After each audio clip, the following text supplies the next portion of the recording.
reka nshimire mbikuye ku mutima aba bafatanyabikorwa ba koperative y'abakundana bakaba n'abafatanyabikorwa b'umurenge kuko nimuramuka muteye imbere umurenge wose uzaba wateye imbere.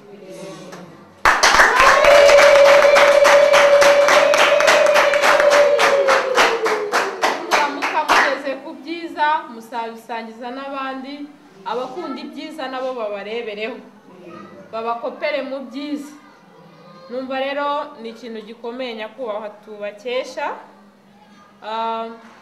Agaseke twagapfunduye nyine ariko nta kundi mu byihanganire, ariko ni ikigaragaza ko hagati yacu namwe nta kindi gihari. Ibyo ko ni ukuvuga ko turi kumwe 100%. Nongere mvuge ngo rero nyamuneka nawe yabivuzeho abasura kenshi kubera ko yifuza ko mwatera intambwe nziza, kandi ariko ko nimunakora n'amakosa azahita yamenya. Amakosa turabasaba kuyirinda, turabasaba kuyagendera kure, kuko burya umuntu ntiyagusiga amavuta ngo agusiga aguha amata ngo hanyuma nawe ngo uvuge ngo ya mata urashaka kugera gute kuyabogora. Ubundi ntibibaho mu muco nyarwanda. Tubasabe rero ngo nimutere imbere, nimushyireho akanyu namwe. Burya uyu muntu yaguteye ingabo mu bitugu ugenda wemye. Turi kubyumvikana neza? Nimugende neza rero, mutere imbere, murusheho kugera ahantu heza hashimishije, natwe nibyo bizadushimisha. Inka barazibahaye, nyakubahwa Juste muze kudufasha. Buriya twamaze kubona ko twagize amagroupe menshi aho bazana inka bakavuga ngo ni ya groupe cyangwa se ni za koperative. Iyo hatabayemo umuntu ubwirwa ngo cunga iyi nka uyibyaza umusaruro, ni nayo mpamvu bazanye izihaka mu mezi makeya uzabe wagabiye Jani, uzabe wagabiye Berenari, usanga bya bintu buri wese yigira sibindeba.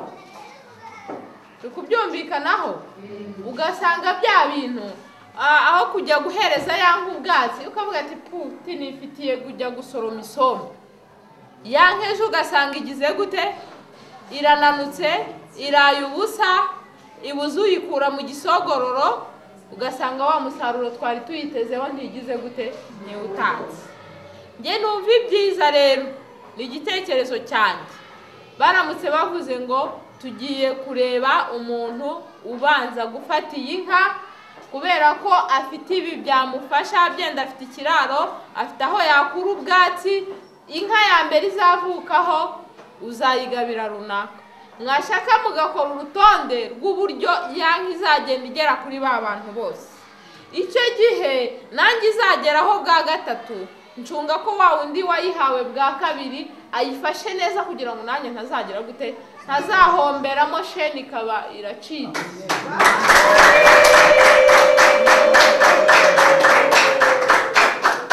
Ariko iyo tubishyize hariya ngo ni ibya rusange, ni ibya twese, ayiha nubwo yaba ari igihe yageraho bwa mbere nyihawe kubera ko ndi muri koperative abakundana.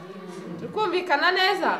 Ariko iyo dukomeje tukabigira ibya rusange biri aho ngaho, usanga ahubwo twese duhanze ijisho ku iherezo aho kugira ngo turebe ngo dutegure aho uko bizagenda byose. Ndabasaba rero ngo icyo kintu muze kukidufasha, dukurikirane runaka, kubera yuko tuzi neza ko afite uburyo natwe ibizamukomokaho bizagera gute bizatugeraho. Ariko aho kugira ngo twese twitane ba mwana, nigiriye mu murima, nigiriye gukarabya umwana, nigiriye kugira gute. Turabyumvikanaho? Ibyo ngibyo biri budufashe, hanyuma urutonde rw'uko abantu bazagenda bahererekanya bigire gute bidufashe.